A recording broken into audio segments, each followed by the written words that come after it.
Good morning to all of you. आज हम spectroscopy की नेक्स्ट क्लास शुरू करने जा रहे हैं। कल वाली क्लास में हमने क्या पढ़ा था कि स्पेक्ट्रम क्या होता है, स्पेक्ट्रोस्कोपी की डेफिनेशन क्या होती है। ठीक है, आज हमें कहाँ से स्टार्ट करना है, जो आपका इलेक्ट्रोमैग्नेटिक स्पेक्ट्रम क्या होता है। ठीक है, विद्युत चुंबकीय स्पेक्ट्रम क्या होता है, उसके पार्ट क्या क्या होते हैं।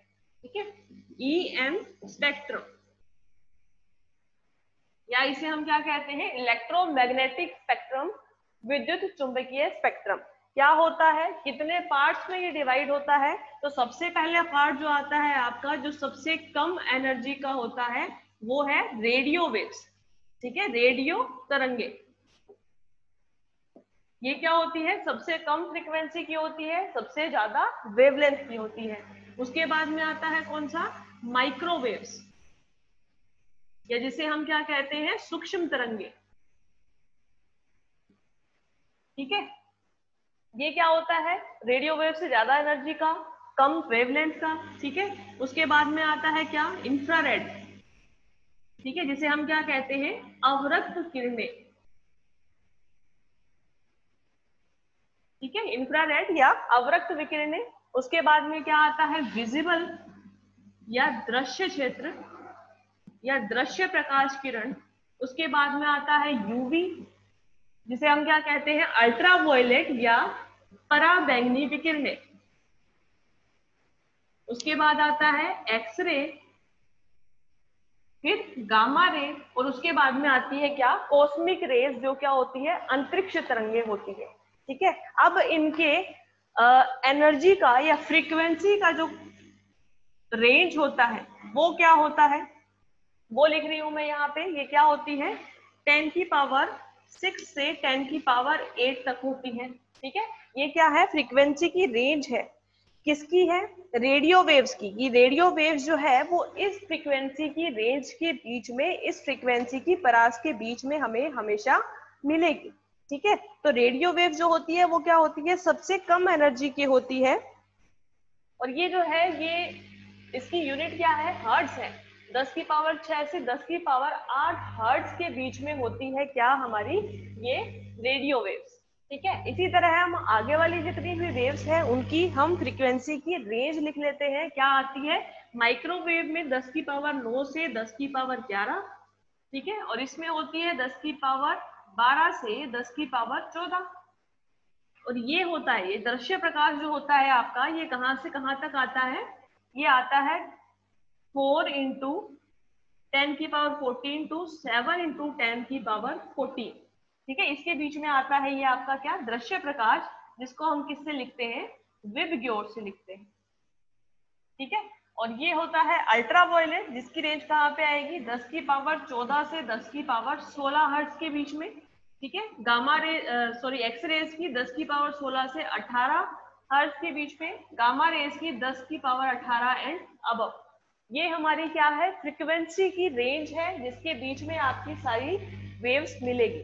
ठीक है, उसके बाद में क्या होता है, अगर हम ये देखें कि यहाँ पर क्या हो रहा है, इधर से इधर जाने पर, लेफ्ट हैंड साइड में जाने पर क्या हो रहा है, फ्रीक्वेंसी बढ़ रही है। अगर फ्रीक्वेंसी हमारी बढ़ती है तो लैम्डा हमारा क्या होगा, कम होगा, क्योंकि फ्रीक्वेंसी और एनर्जी ये जो है, ये लैम्डा के क्या होती है, इनवर्सली प्रोपोर्शनल होती है। जैसे आपको पता है कि E जो होता है वो क्या होता है, hν होता है, या फिर hc/लैम्डा होता है। तो ये जो न्यू है, ये लैम्डा के साथ, या एनर्जी जो है ये लैम्डा के साथ हमेशा क्या होती है, रेसिप्रोकल होती है, व्युत्क्रमानुपाती होती है। तो जहां पर फ्रीक्वेंसी ये इस साइड में अगर बढ़ रही है तो आपकी लैम्डा क्या होती जाएगी, कम होती जाएगी। ठीक है, और ये हमारा क्या होगा, दृश्य क्षेत्र का एरिया होगा पूरा।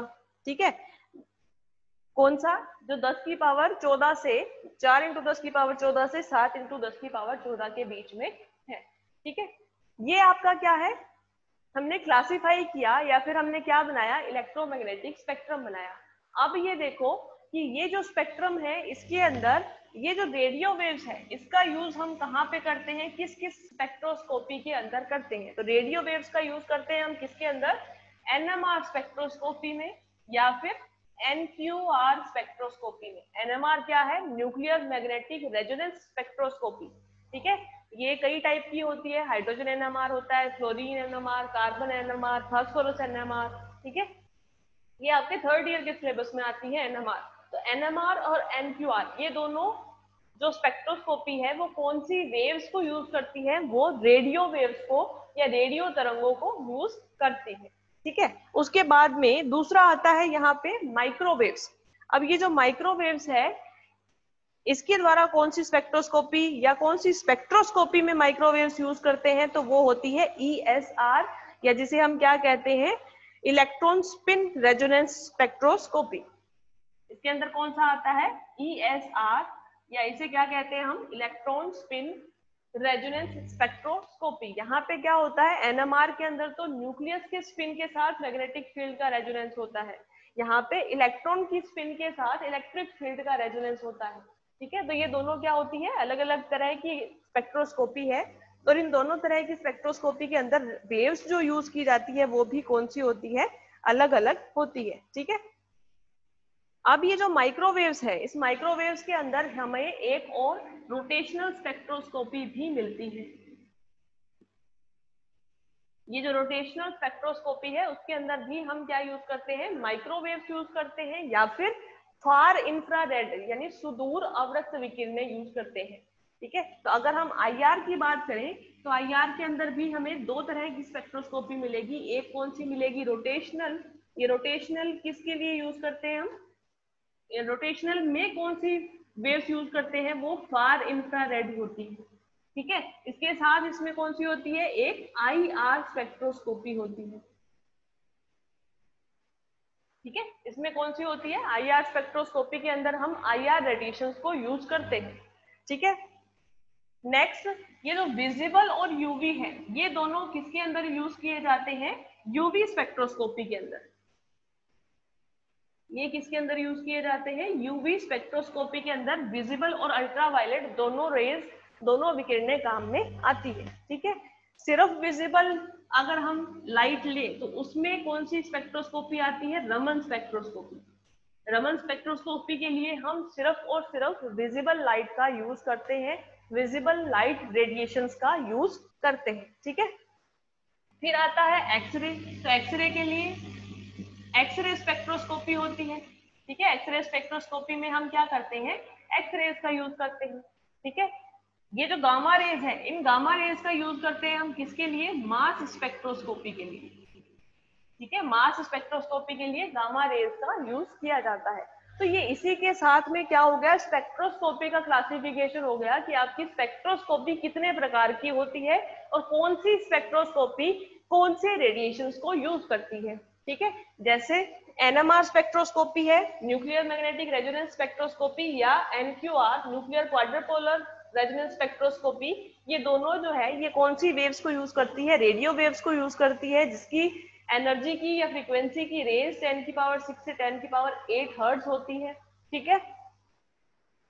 ESR electron spin resonance spectroscopy या फिर रोटेशनल स्पेक्ट्रोस्कोपी, ये यूज करती है किसको, माइक्रोवेव्स को या सूक्ष्म तरंगों को, जिसकी एनर्जी की रेंज कितनी होती है, 10⁹ से 11 हर्ट्ज की, ठीक है। इसके अलावा फार इंफ्रारेड को यूज करती है कौन, रोटेशनल स्पेक्ट्रोस्कोपी। इंफ्रारेड रेज जो होती है, अवरक्त विकिरणें जो होती है, उसका यूज किया जाता है किसके अंदर, IR स्पेक्ट्रोस्कोपी के अंदर, ठीक है।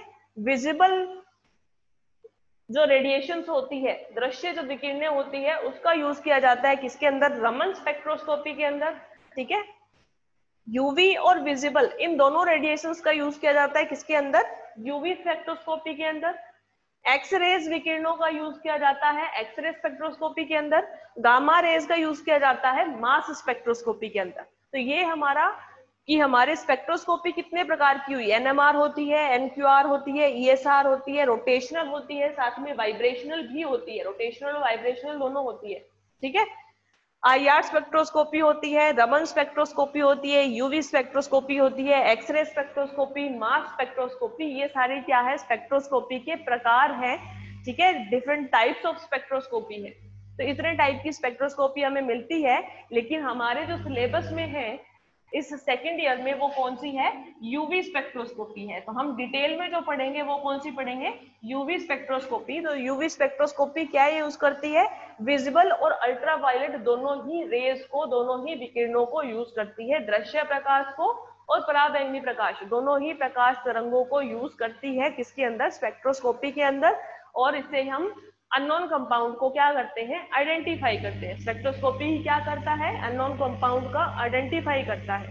ठीक है, तो हम क्या करेंगे, यूवी स्पेक्ट्रोस्कोपी पढ़ेंगे। अच्छा, एक चीज और जनरल इंट्रोडक्शन में और दे देती हूँ कि ये सारी स्पेक्ट्रोस्कोपी अलग अलग मोलिक्यूल के अंदर किस पार्ट को आइडेंटिफाई करती है। ठीक है, जैसे ये जो एनएमआर है, ठीक है, ये एनएमआर मैंने आपको बताया कि कई तरह का होता है। एक होता है हाइड्रोजन एनएमआर।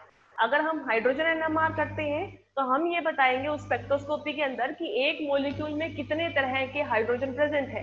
कितने तरह के हाइड्रोजन का मतलब क्या है कि ऐसा कोई हाइड्रोजन जो ज्यादा इलेक्ट्रोनेगेटिव मॉलिक्यूल के साथ जुड़ा हुआ है, ठीक है, या फिर ऐसा कोई हाइड्रोजन है जो कि sp2 कार्बन के साथ जुड़ा हुआ है, ऐसा कोई हाइड्रोजन है जो sp3 कार्बन के साथ जुड़ा हुआ है या sp कार्बन के साथ जुड़ा हुआ है। तो ये सारी क्या होती है, हाइड्रोजन एनएमआर के अंदर आएगा। अगर हम करते हैं कार्बन एनएमआर, तो कार्बन एनएमआर में ये बताएगा कि कार्बन कितनी तरह का होता है।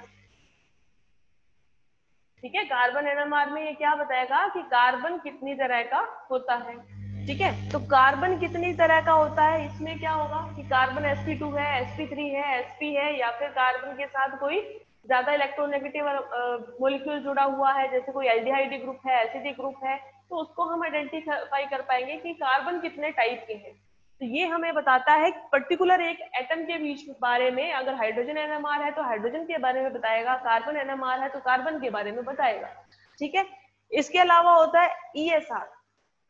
ये बताता है इलेक्ट्रॉन स्पिन, यानी एक मॉलिक्यूल के अंदर ये इलेक्ट्रॉन की पोजीशन को या इलेक्ट्रॉन की स्पिन को बताएगा कि स्पिन कितनी तरह से पॉसिबल होता है, और उसके आधार पर हम आइडेंटिफाई करते हैं अननोन कंपाउंड को। ठीक है, फिर होती है रोटेशनल और वाइब्रेशनल स्पेक्ट्रोस्कोपी। अब रोटेशनल वाइब्रेशनल स्पेक्ट्रोस्कोपी में हम क्या करते हैं, जैसे इलेक्ट्रॉन है, इलेक्ट्रॉन क्या करता है, अपनी जगह पर स्पिन भी करता है और न्यूक्लियस के चारों तरफ रोटेट भी करता है। ठीक है, और अपनी जगह पर वो क्या करता है, वाइब्रेशन यानी कंपन भी करता है। तो रोटेशन की वजह से या फिर कंपन की वजह से अगर कोई एनर्जी का डिफरेंस आता है किसी मॉलिक्यूल के लिए, तो उससे हम पता लगाते हैं कि वो अननोन कंपाउंड कौन सा है। वो हमारी क्या होती है, रोटेशनल स्पेक्ट्रोस्कोपी होती है। ठीक है, इसके बाद में आती है कौन सी, आईआर स्पेक्ट्रोस्कोपी। तो आईआर स्पेक्ट्रोस्कोपी के अंदर हम ये पता लगाते हैं कि हमारे फंक्शनल ग्रुप कौन से प्रेजेंट है उस मॉलिक्यूल के अंदर। आईआर स्पेक्ट्रोस्कोपी में क्या होता है, एक एनर्जी की रेंज प्रोवाइड करवाई जाती है थ्योरेटिकली, कि आपको वो याद रखनी है कि एक फंक्शनल ग्रुप है, मान लो एल्डिहाइड है, तो उसके लिए आईआर स्पेक्ट्रोस्कोपी की एनर्जी की रेंज इसके बीच में आएगी। ठीक है, तो अगर आपको कोई स्पेक्ट्रम मिलता है आईआर स्पेक्ट्रोस्कोपी में और उस रेंज के बीच में मिलता है उस फंक्शनल ग्रुप के, तो आप ये आइडेंटिफाई करोगे कि वो क्या है आपका, वो पर्टिकुलर फंक्शनल ग्रुप है, क्रियात्मक समूह है। जैसे एल्डिहाइड है, एल्डिहाइड के लिए जो लैम्डा का या फिर फ्रीक्वेंसी का आप मान लो जो रेंज है वो बताया कितना, 100 से 200 के बीच में है, मान लो एक्चुअल नहीं है ये, 100 से 200 के बीच में अगर कोई भी हमें एनर्जी मिलती है तो वो हमारी क्या होगी, एल्डिहाइड के लिए होगी।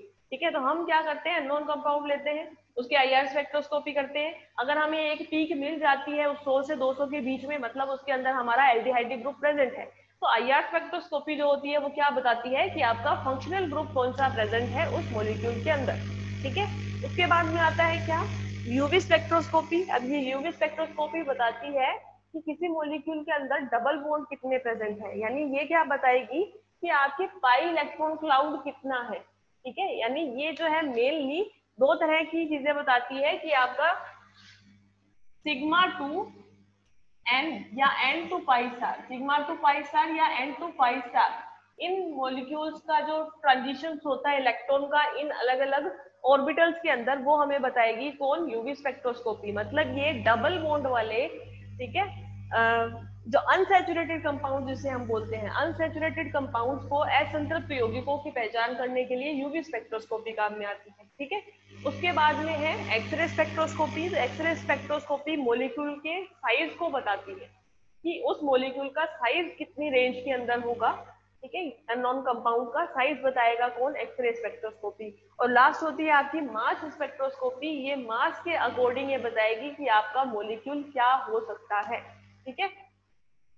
तो ये सारी क्या हो गई आपकी ईएम स्पेक्ट्रम, और ईएम स्पेक्ट्रम के साथ में हमने पूरी स्पेक्ट्रोस्कोपी का क्लासिफिकेशन पढ़ लिया कि स्पेक्ट्रोस्कोपी कितने प्रकार की होती है और किस किस स्पेक्ट्रोस्कोपी के अंदर हम कौन कौन सी वेव्स यूज करते हैं, ठीक है। और ये जो स्पेक्ट्रोस्कोपी है ये हमें अननोन कंपाउंड के बारे में क्या क्या बातें बताता है, ठीक है। ये हो गया आपका। अब हम हमारा टॉपिक स्टार्ट करेंगे, यूवी स्पेक्ट्रोस्कोपी क्या होती है, अल्ट्रावायलेट या पराबैंगनी विकिरणें यूज करके हम मॉलिक्यूल को कैसे आइडेंटिफाई करते हैं, वो हमारा किसमें आएगा, यूवी स्पेक्ट्रोस्कोपी के अंदर आएगा, ठीक है। अब हम शुरू करेंगे अपनी स्पेक्ट्रोस्कोपी, कौन सी है, यूवी स्पेक्ट्रोस्कोपी। यूवी स्पेक्ट्रोस्कोपी के अंदर जो हम लैम्ब्डा या वेवलेंथ यूज करते हैं वो किस रेंज की होती है, 10 से 400 nm के बीच की होती है, ठीक है। यूवी स्पेक्ट्रोस्कोपी के अंदर हम यूवी और विजिबल दोनों यूज करते हैं, और जो लैम्ब्डा की या वेवलेंथ की जो रेंज होती है वो 10 से 400 nm के बीच में होती है, ठीक है। और उसको किस किस पार्ट में क्लासिफाई करेंगे वो देखते हैं। और यूवी स्पेक्ट्रोस्कोपी का प्रिंसिपल क्या होता है, किन किन लॉ पे ये डिपेंड करता है, हमें ये पढ़ना है।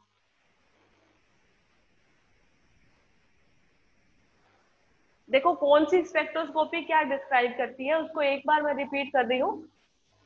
पहला है आपका क्या, एनएमआर स्पेक्ट्रोस्कोपी, ठीक है। तो एनएमआर स्पेक्ट्रोस्कोपी कई टाइप की होती है, एक होती है हाइड्रोजन एनएमआर, एक होती है कार्बन एनएमआर, एक होती है फ्लोरीन एनएमआर, एक होती है फॉस्फोरस एनएमआर, बहुत सारी टाइप की होती है, ठीक है। तो ये बताएगा क्या, जैसे आपने एक एग्जांपल लिया हाइड्रोजन एनएमआर का, तो ये बताएगा कि एक मॉलिक्यूल के अंदर कितने तरह के हाइड्रोजन प्रेजेंट है। कितने तरह का मतलब क्या है कि जैसे आपने एक लिया, सॉरी ये कोई कंपाउंड ले लिया आपने, एथेनेल, ठीक है। क्या लिया हमने, एथेनेल लिया, CH3CHO, ठीक। अब इसमें क्या है, ये तीन जो हाइड्रोजन है ये तो किसके साथ जुड़े हुए हैं, इस sp3 कार्बन के साथ जुड़े हुए हैं, यानी ये तीनों तो क्या है, सेम है, ठीक है। लेकिन ये वाला जो हाइड्रोजन है ये क्या है, ये एक ऐसे कंपाउंड के साथ जुड़ा हुआ है जो ज्यादा इलेक्ट्रोनेगेटिव है, यानी ये इससे इलेक्ट्रॉन को अपनी तरफ आकर्षित करेगा, ठीक है। यानी इसके ऊपर इलेक्ट्रॉन डेंसिटी को कम करेगा, यानी ये क्या है, sp3 नहीं sp2 कार्बन के साथ जुड़ा हुआ है। ये क्या है, इन तीन हाइड्रोजन से चौथा हाइड्रोजन ये अलग है। तो ये हाइड्रोजन एनएमआर यही बताएगा कि किसी भी मॉलिक्यूल के अंदर कितने प्रकार के हाइड्रोजन प्रेजेंट है। अगर कार्बन एनएमआर की बात करोगे तो वो ये बताएगा कि कितने तरह के कार्बन प्रेजेंट है, ठीक है। दूसरी जो स्पेक्ट्रोस्कोपी है वो होती है हमारी कौन सी, ESR या electron spin resonance spectroscopy. Same principle होता है, लेकिन इसके अंदर हम न्यूक्लियस का मैग्नेटिक फील्ड के साथ रेजोनेंस देखते हैं, इसके अंदर हम इलेक्ट्रॉन का इलेक्ट्रिक फील्ड के साथ रेजोनेंस देखते हैं। उसके द्वारा हम क्या करते हैं, आइडेंटिफाई करते हैं मॉलिक्यूल्स को। ये भी क्या होती है, लगभग इस एनएमआर की तरह ही होती है, ठीक है। तीसरा होता है हमारे पास कौन सी, रोटेशनल या वाइब्रेशनल स्पेक्ट्रोस्कोपी, ठीक है। ये रोटेशनल या वाइब्रेशनल जो है ये क्या करती है, अगर हम कोई मॉलिक्यूल लेते हैं तो मॉलिक्यूल के अंदर क्या होते हैं, इलेक्ट्रॉन जो कि क्या होते हैं, मूविंग होते हैं, ठीक है। तो वो मूव करते हैं, उनके बीच में क्या, उनमें क्या होता है, वो अपनी जगह पर स्पिन भी करते हैं, ठीक है। इलेक्ट्रॉन जो होते हैं, जैसे अर्थ है, अर्थ जो है वो पूरा राउंड सर्कल भी निकालती है और अपनी धुरी के ऊपर, अपनी अक्ष के ऊपर, एक्सिस के ऊपर वो क्या करती है, रोटेट भी करती है, स्पिन भी करती है, ठीक है। तो अगर कोई कंपाउंड जो है वो रोटेशन कर रहा है या फिर उसके अंदर वाइब्रेशन या कंपन हो रहे हैं, तो उसकी वजह से क्या होता है, इनकी एनर्जी में कुछ ना कुछ डिफरेंस आता है, ठीक है। और इस एनर्जी के डिफरेंस को हम क्या करते हैं, कंपेयर करते हैं, जो हमने पहले से प्रैक्टिकली अलग अलग मॉलिक्यूल के लिए एक लिस्ट बना रखी है, ठीक है। और उससे हम कंपेयर करके ये बताएंगे कि ये आपका अननोन मॉलिक्यूल कौन सा, ठीक है। हम क्या करते हैं, एनर्जी का जो डिफरेंस आएगा इस रोटेशन की वजह से या वाइब्रेशन की वजह से, उससे हम अननोन कंपाउंड को आइडेंटिफाई करेंगे, ठीक है। उसके बाद में आती है जैसे आपकी IR स्पेक्ट्रोस्कोपी, ठीक है। IR स्पेक्ट्रोस्कोपी में क्या होता है, इंफ्रारेड रेडिएशन यूज करते हैं आप, ठीक है। इसमें क्या करते हैं, ये बताता है फंक्शनल ग्रुप। ये क्या बताता है कि आपका जो अननोन कंपाउंड है उसके अंदर फंक्शनल ग्रुप कौन सा प्रेजेंट है। पूरा मॉलिक्यूल नहीं बताएगा, ये सिर्फ ये बताएगा कि इसके अंदर आपका फंक्शनल ग्रुप कौन सा प्रेजेंट है, ठीक है। और फंक्शनल ग्रुप कैसे बताता है ये, इसके अंदर भी क्या होता है, एक हम क्या करते हैं पहले से एक लिस्ट बना के रखते हैं कि जैसे आपने एक एल्डिहाइड लिया, एक एसिड लिया, ठीक है, एक सिंपल sp3 कार्बन लिया, ठीक है, मैथिल ले लिया मान लो, तो इनके लिए क्या होती है, फ्रीक्वेंसी की रेंज अलग अलग होती है। मान लो ये 100 से 200 है, ये 200 से 400 है, ठीक है, ये 10 से 100 है, ठीक है। हम क्या करते हैं जब IR स्पेक्ट्रोस्कोपी करते हैं तो सारी जो स्पेक्ट्रोस्कोपी है उसके अंदर हम यूज किसका करते हैं, डेल्टा ई का यूज करते हैं कि जो एनर्जी में डिफरेंस आता है अलग अलग लेवल पर, जैसे NMR में तो न्यूक्लियर लेवल पर करते हैं, नाभिक के स्तर पर करते हैं, ESR में इलेक्ट्रॉनिक लेवल पर करते हैं, ये रोटेशनल वाइब्रेशन भी इलेक्ट्रॉनिक लेवल पर ही होता है, ठीक है। IR स्पेक्ट्रोस्कोपी भी जो इलेक्ट्रॉनिक लेवल है उसी के ऊपर होती है। तो अगर हम डेल्टा ई निकालते हैं, ये डेल्टा ई इस रेंज के अंदर आता है तो मतलब हमारे पास फंक्शनल ग्रुप कौन सा प्रेजेंट है, एल्डिहाइड प्रेजेंट है। अगर हमें ये मिलता है 10 से 100 के बीच में, मतलब इसमें क्या है, मैथिल समूह प्रेजेंट है, ठीक है। तो ये आइडेंटिफाई करेगा किसको, अलग अलग फंक्शनल ग्रुप्स को, यानी ये sp3 कार्बन को भी आइडेंटिफाई कर देगा, sp2 को भी आइडेंटिफाई कर देगा, sp को भी आइडेंटिफाई कर देगा, ठीक है। तो मेन जो फंक्शनल ग्रुप है उसको आइडेंटिफाई करता है कौन, IR स्पेक्ट्रोस्कोपी, ठीक है। उसके अलावा होती है कौन सी, आपकी यूवी स्पेक्ट्रोस्कोपी, ठीक है। यूवी स्पेक्ट्रोस्कोपी तो अभी पढ़ लेंगे हम कि उसके अंदर हम क्या करते हैं, डबल बॉन्ड्स को या फिर जो पाई इलेक्ट्रॉन्स है उनके मूवमेंट के कारण जो भी एनर्जी का डिफरेंस आता है उसके कारण हम मॉलिक्यूल को आइडेंटिफाई करते हैं। मतलब मेनली जो यूवी स्पेक्ट्रोस्कोपी है वो किसके लिए है, जो कि आपके अनसैचुरेटेड कंपाउंड है जिसके अंदर डबल बॉन्ड प्रेजेंट होते हैं, उनके लिए यूवी स्पेक्ट्रोस्कोपी मेन है, ठीक है। इसके अलावा होती है कौन सी, एक्सरे स्पेक्ट्रोस्कोपी। तो एक्सरे स्पेक्ट्रोस्कोपी के अंदर हम क्या करते हैं, साइज डिटरमाइन करते हैं, ठीक है। इसके अलावा गामा स्पेक्ट्रोस्कोपी है, तो ये क्या करती है, ये मास स्पेक्ट्रोस्कोपी शो करती है गामा रेस के कारण। तो मास स्पेक्ट्रोस्कोपी क्या बताती है कि आपका, जैसे आपने कोई रिएक्शन करवाई, ठीक है, या फिर कोई मॉलिक्यूल लिया, उसको आपके उसके ऊपर कोई रेडिएशन डाला, तो उसकी वजह से क्या होता है, वो दो पार्ट्स में डिवाइड होगा, ठीक है। अगर किसी भी मॉलिक्यूल के ऊपर आप रेडिएशन डालते हो तो वो क्या करता है, एनर्जी को लेता है, या तो कोई बॉम्ब तोड़ेगा या बनाएगा, कुछ ना कुछ करेगा, ठीक है। तो यहाँ पे क्या होता है, जब भी रेडिएशन डाली जाती है तो वो क्या होता है, मॉलिक्यूल मान लो दो पार्ट्स के अंदर डिवाइड हो गया, ठीक है, दोनों के मास जो है वो क्या हो गया, अगर हमने आइडेंटिफाई कर लिए, ठीक है, तो उसके बेस पर हम बता सकते हैं, मास के बेस पर, कि आपका मॉलिक्यूल यहाँ पे कौन कौन सा प्रेजेंट है। इसका भी अलग अलग तरीके होते हैं, जैसे अगर आपके पास ओड नंबर ऑफ मास मिलता है तो मतलब उसमें नाइट्रोजन प्रेजेंट हो सकता है, ठीक है। अगर इवन नंबर ऑफ मास अगर प्रेजेंट है तो उसके अंदर ऑक्सीजन होगा या कार्बन होगा, इस तरह से, ठीक है। ये अलग अलग प्रिंसिपल पर बेस्ड होते हैं सारी की सारी स्पेक्ट्रोस्कोपी, ठीक है। तो ये हो गया क्या, कि कौन कौन सी स्पेक्ट्रोस्कोपी हमें क्या क्या बताएगी और कैसे हम उससे अननोन कंपाउंड को आइडेंटिफाई करेंगे, ठीक है। अब स्टार्ट करना है हमारा यूवी स्पेक्ट्रोस्कोपी की, यूवी स्पेक्ट्रोस्कोपी क्या होती है, उससे हमें क्या मिलता है, ठीक है। यूवी स्पेक्ट्रोस्कोपी की जो रेंज होती है वो होती है 10 से लेके 400 तक। यूवी की जो रेंज होती है वो कहाँ से कहाँ तक होती है, 10 से 400 तक। और ये 10 से जो 400 एनएम है, एनएम के अंदर होती है ये नैनोमीटर के अंदर। नैनोमीटर क्या होता है, मीटर का 10⁻⁹ पार्ट होता है, या 1/10⁹ पार्ट होता है,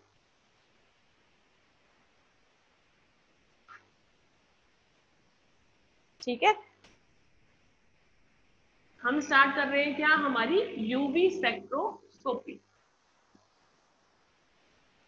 ये जो यूवी स्पेक्ट्रोस्कोपी है इसके अंदर क्या होता है कि आप दो रेडिएशन यूज करते हैं, एक यूवी रेडिएशन यूज करते हैं, एक विजिबल यूज करते हैं। तो यूवी जो है वो कहाँ से कहाँ तक होती है, 10 से 400 एनएम के बीच में होती है, ठीक है। और जो विजिबल है आपका वो कहाँ से कहाँ आएगा, 400 से 800 एनएम के बीच में आएगा। ये आपका कौन सा होता है, विजिबल रीजन होता है, दृश्य क्षेत्र होता है, ठीक है। अब ये जो 10 से 400 वाला पार्ट है, ये दो पार्ट्स में डिवाइड होता है। एक होता है 10 से 200 का, और एक होता है 200 से 400 एनएम का। ये सारी एनएम है यूनिट में। वेवलेंथ की बात कर रहे हैं। वेवलेंथ क्या होता है? डिस्टेंस होता है।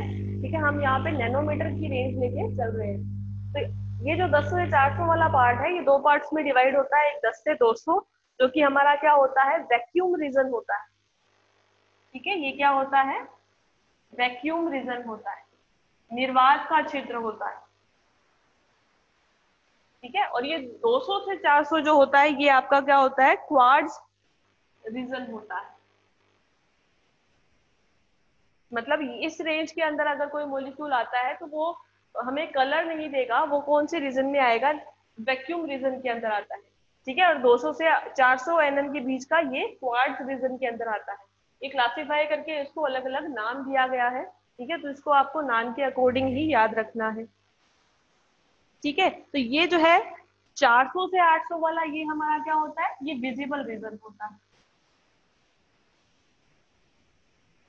ये तो आपको पता है कि 400 से 800 एनएम के बीच में क्या होता है? विजिबल रीजन होता है, दृश्य क्षेत्र होता है। 200 से 400 के बीच में क्वार्ट्ज होता है, और 10 से 200 के बीच में क्या होता है? वैक्यूम होता है, या निर्वात का क्षेत्र होता है। ये हमारा क्या है? यूवी स्पेक्ट्रोस्कोपी का वेवलेंथ का रेंज है। ठीक है, कि वेवलेंथ आपकी किस रेंज के बीच में मिलती है यूवी स्पेक्ट्रोस्कोपी के अंदर। टोटल जो रेंज है वो क्या है? 10 से 800 मानो। यूवी के अंदर हम यूवी और विजिबल दोनों यूज करते हैं, यानी टोटल जो रेंज आएगी वो कहाँ से कहाँ तक आएगी? 10 से 800 एनएम के बीच में आएगी। इसको हम यूज करेंगे किसके अंदर? यूवी स्पेक्ट्रोस्कोपी के अंदर। तो 10 से 200 वाले पार्ट को वैक्यूम रीजन, 200 से 400 को क्वार्ट्ज रीजन, और 400 से 800 के बीच को हम क्या बोलते हैं? विजिबल रीजन बोलते हैं। ठीक है, ये क्या हुआ? वेवलेंथ का क्लासिफिकेशन हुआ कि यूवी स्पेक्ट्रोस्कोपी में हम किस वेवलेंथ को यूज करते हैं। लेकिन एक चीज याद रखना कि यहाँ पर अगर हमें जो रेडिएशंस मिलेगी या जो स्पेक्ट्रम मिलेगा, वो अगर इस वैक्यूम रीजन में या क्वार्ट्ज रीजन के अंदर मिलता है तो वो हमें दिखाई नहीं देगा। ठीक है, दिखाई कौन सा देगा? कि अगर कोई स्पेक्ट्रम मिला हमें इस विजिबल रीजन के अंदर, क्योंकि बाकी का पार्ट हमें दिखाई देता नहीं है। ठीक है, ये क्वार्ट्ज जो है ये क्या है? इनके नाम ही है। ठीक है, जैसे आपका वैक्यूम रीजन है, तो हम ये नहीं बोल सकते कि ये पूरा ही वैक्यूम है, निर्वात है। ठीक है, लेकिन इनका क्लासिफाई करके इनका नाम लिखा गया है कि ये क्या है? वैक्यूम अल्ट्रावायलेट रीजन है, और ये क्वार्ट्ज अल्ट्रावायलेट रीजन। ठीक है, इनका कोई मीनिंग नहीं है, लेकिन बस इतना है कि ये दोनों जो है ये हमें दिखाई नहीं देंगे। इस रीजन में अगर कोई भी रेडिएशन हमें मिलती है तो वो दिखाई नहीं देती है। ठीक है, और ये जो 400 से 800 के बीच में मिलेगी, ये हमें दिखाई देती है। ठीक है, वैक्यूम निर्वात होता है, क्वार्ट्ज को हिंदी में क्वार्ट्ज ही बोला जाता है। ठीक है, और ये जो विजिबल रीजन है, दृश्य क्षेत्र है, ये हमारा कहाँ से कहाँ के बीच में आता है? 400 से 800 एमएम के बीच में आता है। ठीक है, अब इसके बाद क्या पढ़ना है हमें? इसका प्रिंसिपल, कि यूवी स्पेक्ट्रोस्कोपी के अंदर हम कौन सा प्रिंसिपल यूज करते हैं। यूवी स्पेक्ट्रोस्कोपी के अंदर एक प्रिंसिपल काम में आता है, बियर लैम्बर्ट लॉ। ठीक है, ये बियर लैम्बर्ट लॉ क्या है मैं आपको अभी शॉर्ट में बता देती हूँ, बाकी नेक्स्ट वाली क्लास के अंदर पढ़ेंगे। बियर लैम्बर्ट लॉ दो अलग अलग रूल्स का कॉम्बिनेशन है। किसका? एक होता है आपका बियर का लॉ, एक होता है आपका लैम्बर्ट का लॉ। इन दोनों का कॉम्बिनेशन है ये बियर लैम्बर्ट लॉ, या बियर लैम्बर्ट का नियम। ठीक है, इसी के ऊपर बेस्ड होती है क्या? हमारी ये यूवी स्पेक्ट्रोस्कोपी। ठीक है, और ये बियर लैम्बर्ट लॉ क्या कहता है कि जो आप मॉलिक्यूल लेते हो, अननोन कंपाउंड लेते हो, जब उसके ऊपर कोई रेडिएशन डाली जाती है, ठीक है, कोई भी अननोन कंपाउंड लेते हो, उस पर जब भी रेडिएशन डालेंगे हम, तो एनर्जी जो होती है उसको हर मॉलिक्यूल क्या करता है? एब्जॉर्ब करता है। तो वो मॉलिक्यूल उस एनर्जी को क्या करेगा? एब्जॉर्ब करेगा। तो उसकी जो एब्जॉर्बेंस है, जिसे हम कैपिटल ए से लिखते हैं, अवशोषकता, या एब्जॉर्बेंस जिसे हम कहते हैं, ये एब्जॉर्बेंस जो है वो किस पे डिपेंड करती है, एप्सिलॉन सी एल पर। ठीक है, यहाँ पर ये एप्सिलॉन क्या है, ये एक कांस्टेंट है। ठीक है, जिसे हम क्या कहते हैं, मोलर एब्जॉर्बिविटी कहते हैं। ठीक है, इसको हम क्या करेंगे, पूरे लॉ को कल डिटेल में पढ़ेंगे, मैं इसे शॉर्ट में बता रही हूँ आपको। ठीक है, ये सी है, ये क्या होती है, कॉन्सेंट्रेशन होती है। जो आप अननोन कंपाउंड लेते हैं, अननोन यौगिक लेते हैं, उसकी सांद्रता होती है। सी क्या है, जो आप अज्ञात कंपाउंड ले रहे हैं, अज्ञात यौगिक ले रहे हैं, उसकी सांद्रता होती है। और एल क्या होती है, कि जितनी लेंथ में से हम यूवी रेडिएशन को गुजारते हैं, यानी आप जो अननोन कंपाउंड ले रहे हो वो कितने लेंथ के कंटेनर के अंदर ले रहे हो, वो हमारी क्या होती है, एल होती है। ठीक है, तो ये हमारा क्या है, बियर लैम्बर्ट लॉ है एक, इसको हम डिटेल में कल पढ़ेंगे। दूसरा हम क्या करेंगे, पहले जो आपका स्पेक्ट्रोस्कोपी का बेसिक जो डायग्राम होता है ना, वो पढ़ेंगे, बेसिक डायग्राम ऑफ स्पेक्ट्रोस्कोपी, वो क्या होता है पहले वो पढ़ेंगे। और उसके बाद में आपको पता चलेगा कि ये एल कहाँ से आ रहा है, ये कॉन्सेंट्रेशन कहाँ पे ले रहे हैं। ठीक है, और ये एब्जॉर्प्शन कहाँ पे आएगा, ये हम पहले बेसिक डायग्राम पढ़ेंगे। ठीक है, ये हम कल वाली क्लास के अंदर करेंगे।